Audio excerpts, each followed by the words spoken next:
dropped out of society. I kind of live moment to moment. I really don't do reservation things anymore. Well, we do, and I'm sorry, but the bridal suite is occupied. Comic actor Albert Brooks having a tough time with Julie Haggerty. Yep, he's on the run from jobs in the straight world in Lost in America, one of 4 new films we'll be reviewing this weekend at the movies, the movie review program. I'm Gene Siskel, film critic of the Chicago Tribune. And I'm Roger Ebert, film critic of the Chicago Sun-Times.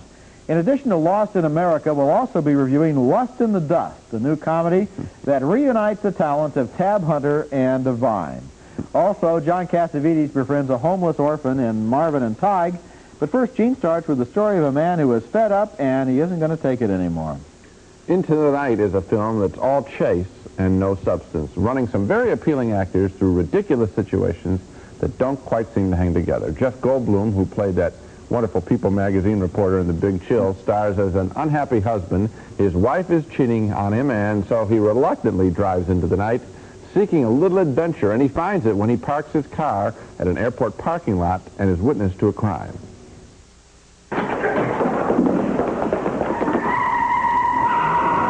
Where's the cop?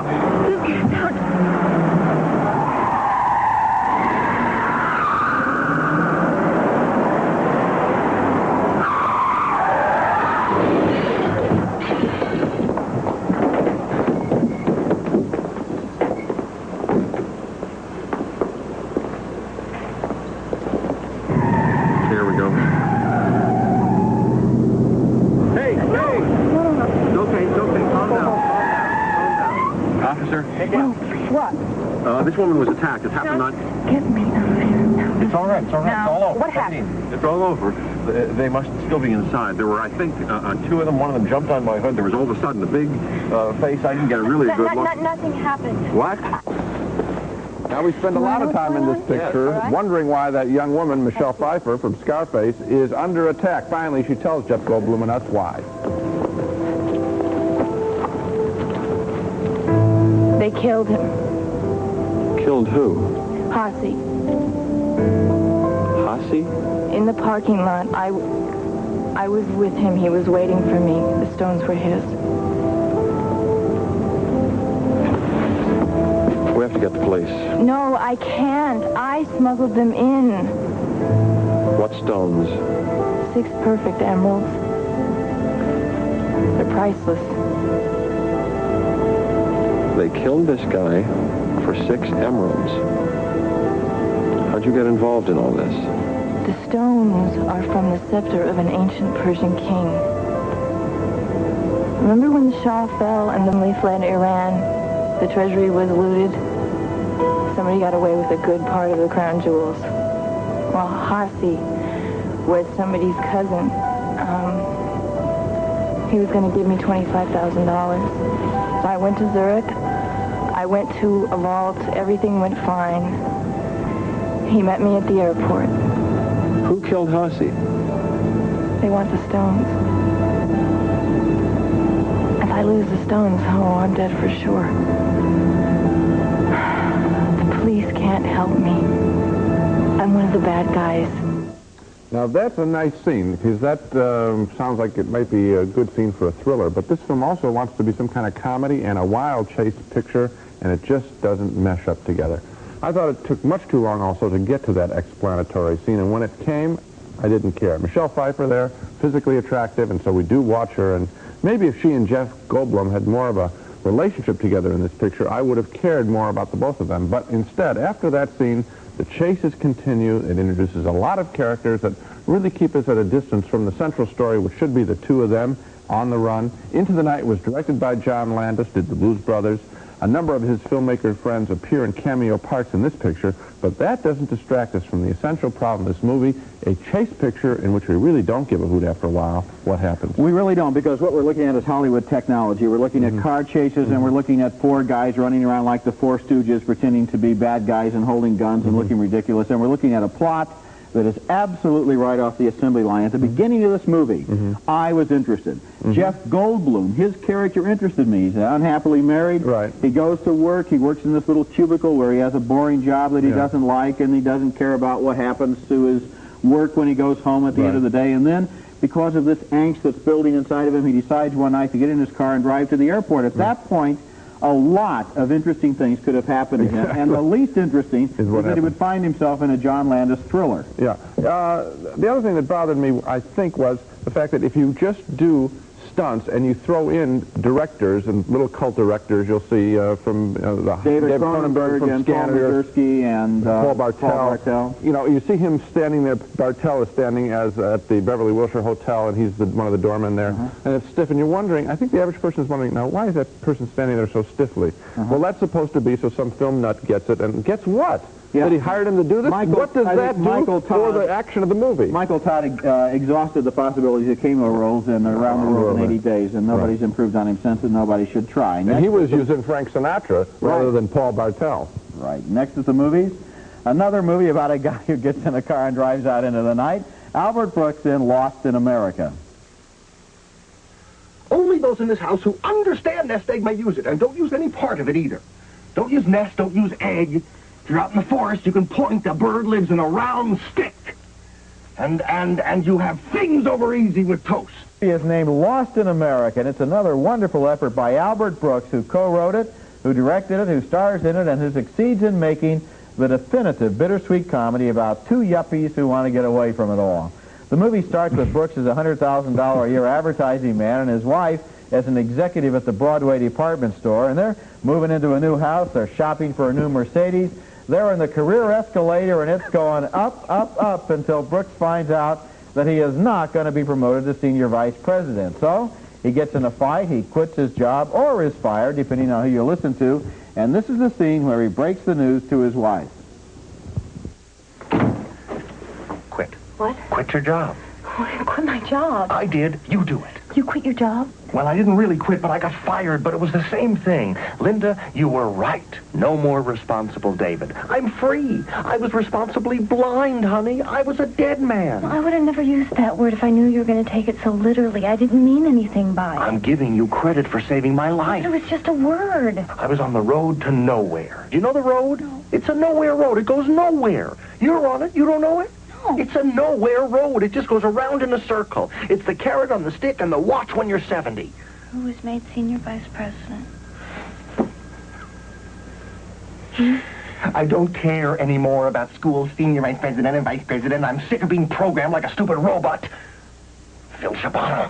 Why? Phil Shabano. I don't know why, the underqualified son of a... I'll tell you why, because life isn't fair. But you know what'll happen? It'll balance out. He'll buy that boat I've had to look at in that stupid catalog for 3 years, and he'll crash in Catalina and die, and seals will eat him. Come on, now. And seals will eat him. That's Julie Haggerty as his wife there. They come up with a plan. They're going to sell everything they own and cash in all their savings and use a nest egg of $190,000 to buy a luxury motorhome, and then they're going to spend the rest of their lives prowling the back roads of America. This is change, this is freedom, this is self-expression. Their first stop is Las Vegas, and the next day in this scene, Brooks finds out what has happened to the family nest egg. What happened? Well, at 2:30 this morning, this man said I was up $100,000. $100,000? Where the hell did you start gambling that kind of money? Look, it was more chips than I've ever seen in my whole life. They were all over the place. You wouldn't have believed it. Well, you had no chips when I came downstairs. But I can get them back. Oh, stop it. Now, the cash that we had with us in the room, you took that? Yes. You cashed your personal checks? Yes. You didn't touch the traveler's checks? Yes. No. Yes. The core of the nest egg. Yeah. How much is left in the nest egg? Nothing. Well, give or take 1,000. Give or take 1,000? Yeah. Oh, God, I can't believe Listen. It's like a twilight zone. But I never had this feeling before. I mean, there were people standing around rooting and cheering. It was like being on another planet. I didn't care. I didn't need anything. I didn't have any problems. Do you know what that feels like? Why didn't you tell me when we got married that you were this horrendous, gambling, diseased person? Why didn't you tell me? Don't you think that's fair that I could have decided? It's like a venereal disease. You tell someone about this. Lost in America has some great scenes in it. I think my favorite is probably the elaborate scheme that Brooks comes up with in an attempt to convince the casino owner to give him back their money. Now, Brooks explains, I'm an ad man. This is not just an amateur opinion. I get paid for my opinions, and it'd be great for the casino's image for you to return the money. He says, remember Santa Claus at Miracle on 34th Street? Right. And the guy from the casino says, Yeah, but that was Santa Claus. That's not us. Right. We don't give presents.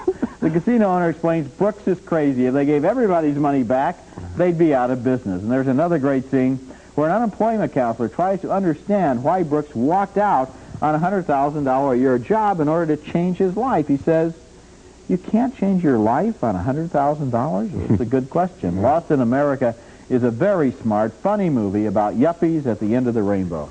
The ultimate compliment to a comedy must be that not only did you just show 2 scenes from the picture, you described 2 more, and we could go on, and I'll try just one. Okay. There's an image here.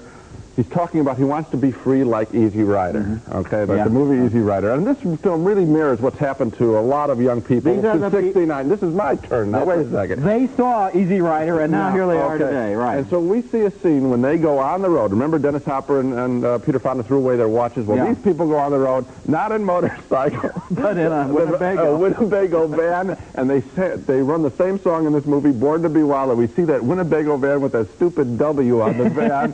I mean, I suppose that's the appropriate letter, but anyway, it looks so dumb in this song. I was on the floor laughing. I laughed very loud, very often in this film. It's a very funny picture. Smart. The dialogue is so smart. At one point, he's on the phone with a Mercedes salesman. Here comes scenes number 6 we're describing now. $45,000. Does it come with leather? Well, no, it doesn't. Well, what does it come with? Well, it comes with Mercedes leather. Yeah. Well, what is that? It's thick vinyl. There's plenty more in the film. My only complaint is the ending was abrupt. I wanted this to go on for like 20 hours. Should have kept going, you're right. Kept going. I would follow this couple anywhere because they're going into the toilet, and it's going to be very funny to see it happen. Coming up next at the movies, where does a pretty 300-pound cowgirl hang her hat? That's right. Anywhere she wants to. Oh, I'm going to travel London, Paris, Vienna, and then Rome. The Vatican.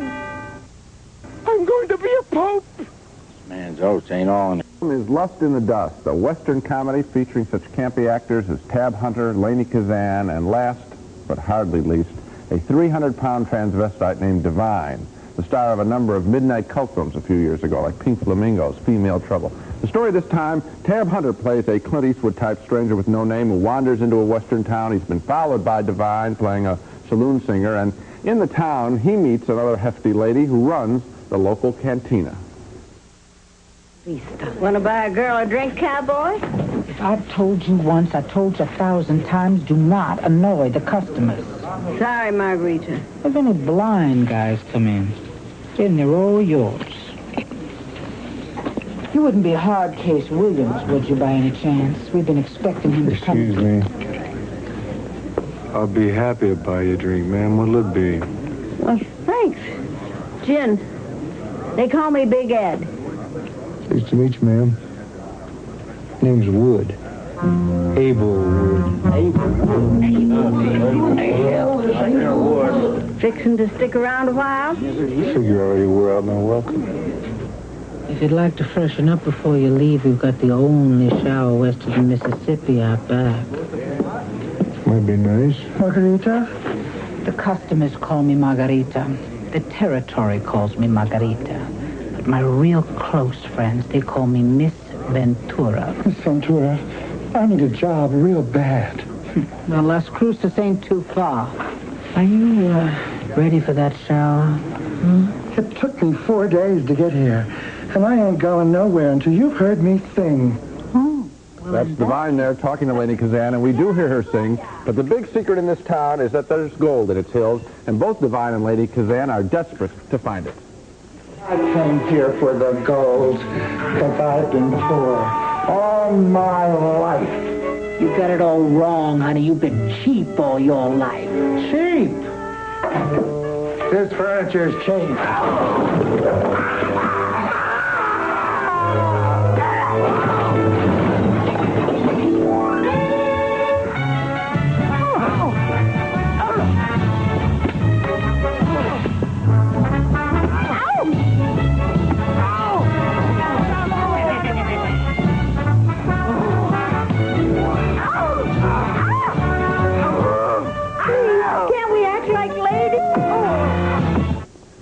Now, Lust in the Dust has a few big laughs. You didn't see a single one. Most of them come when Divine is on the screen. She's such a funny parody of a big actress, sort of a foul-mouthed Mae West, that we can't really help but laugh at her every time we see her. But there's not much else to this movie. They don't do anything with Divine. She's there, she's funny, nothing else happens. There isn't much of a script at all. Tab Hunter has surprisingly few scenes. He looks great, but he does nothing in this picture, and he helped produce it. He should have given himself a bigger role. I went into Lust in the Dust really hoping for a very funny Western parody. I came out thinking, not about it, but thinking about Mel Brooks's Blazing Saddles a decade ago, and just how funny a Western parody it was. Yeah, I'm afraid that any Western comedy is going to be compared with Blazing Saddles, and very few are going to measure up to it, and this one doesn't. The one thing that I would add is that Lainie Kazan, who is good in this movie and who was also very good in My Favorite Year, reminds us once again there is a talent there, a new personality, not the Lainie Kazan from 20 years ago, but somebody new who can really be used, I think, maybe in a TV sitcom or something. Yes, but I'll tell you this. Seeing her roll around the floor with Divine in what it amounts to a quarter... once-in-a-lifetime opportunity. A quarter ton of a cat fight is what we're seeing here. I mean, that isn't using anybody very well. And I was really disappointed because I think the audience for this film, sort of the cult audience, is primed for this. I think they're going to want to laugh, and I don't think they're going to laugh. It's not quite as good as you might hope it'd be. Next at the movies, John Cassavetes as a bum who tries to help a street kid. So who lives here? Richard Davis and his family. Richard Davis? Who the heck is Richard Davis? Your father. Named Marvin and Tige, and it's a movie that got trapped by the headlines, I'm afraid. It was made in 1982, but it's only now being released for some pretty obvious reasons. This movie takes place in Atlanta, Georgia, and it's about a little black kid whose mother dies, and the kid is living on the streets when a middle-aged white bum starts to worry about him and brings him home to live. Well, that's a heartwarming story, but the Atlanta child murder started about the time this movie was finished, and the whole city was looking for middle-aged bums trying to pick up little black kids. So this movie was shelved for 4 years, needless to say. Here's a scene from midway in the movie where two characters, Marvin and Tige, are having a fight. Now, you want to end up like your mother? No education, no hope for the future. You keep on going just the way you're going. Is that your answer to everything, just to walk away? And who says I won't die tonight first just like my mom? And who says you won't live to be 100? Now, wait a minute. What are you going to have to show for all those years? You need a wife. You need a home. You need kids. You need a family. You need a job. And you can make all that happen if you want to. Look who's talking. You've been through yourself and what you got to show for it. Huh? A dog, a liquor bottle, and bad breath. Man, all that work you've been through. And you ain't got a damn thing. But I guess this what the world needs, some more well-educated drunks. Apologize. Well, what? It's all true, ain't it? You don't insult people. You respect others, and they respect you.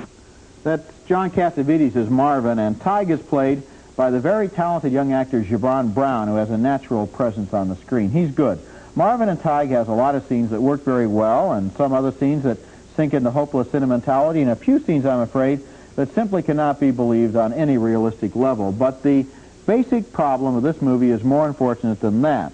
With all the attention given to the child killings in Atlanta, including that CBS TV movie of a few weeks ago, I'm afraid it's just not possible to see this movie about these two people in Atlanta at this time without bringing up all sorts of the wrong associations. That's true. You see the two of them on a street corner. You see Cassavetes holding the kid, and you think immediately a cop car is going to come to a screeching halt. I'm going to fault the movie, though, on much more basic things. For example, think about it. What is this film really saying? What hope does this offer, really? If you're poor, forget white or black. If you're poor, well, if you happen to sit down on a park bench next to some guy who's going to spend the rest of his life helping you, then you're lucky. Now, what is that all about? That's a fairy tale. It's kind of an O. Henry story in which two people in the big city manage not to be so impersonal as everyone else. There's another problem in the movie, and that is, it turns out this little kid does have a father, played by Billy D. Williams, who's a wealthy executive, lives in a suburb, split-level house, and there's the choice. What is better, the black nuclear family or this white bum? And it's a toss-up. It's a toss-up in the movie, and I found that insulting because it's obvious the kid should go to Billy D. Yes, he's going to have a little bit of resentment, but I thought that there's that great moment. Which will he choose? And so on the scale, look what this movie's really doing. They're saying an alcoholic bum who loves him, and his father and a beautiful family and all this, and he has a real big decision to make. Not such a big decision to make. Good question. Now let's recap our reactions to this movie on this show. We were in agreement Think about it, on every single one. That doesn't happen very often. 2 downturned thumbs for John Landis's chase picture, Into the Night, all chase, no picture. 2 very enthusiastic thumbs up. Hey, let's turn all our fingers up for Albert Brooks' very funny, very wise yuppie comedy, Lost in America, starring Albert Brooks and Julie Haggerty. And 2 disappointed reactions to the Western parody, Lust in the Dust, featuring Tab Hunter, Lady Kazan, and Divine. A few laughs, but not a fully sustained movie. And finally, as you just heard, 2 negative reactions to Marvin and Tige, the well-meaning child adoption movie with John Cassavetes. 2 well-meaning, really, to be believed. So Lost in America. This is going to be one of those movies that people quote the dialogue to each other just as we were doing, and anybody who can write dialogue like that and make us laugh deserves... We mentioned last week Woody Allen is one of the few American directors trying to do things that are fresh and exciting. Albert Brooks. Albert Brooks is another one. That's it for this week. Next week at the movies, reviews of more new movies, including Melissa Gilbert from The Little House on the Prairie and a movie about a horse named Sylvester Stallone. And The Aviator with Christopher Reeve as a wounded pilot and Rosanna Arquette nursing him back to health. And that's next week. Until then, we'll see you at the movies.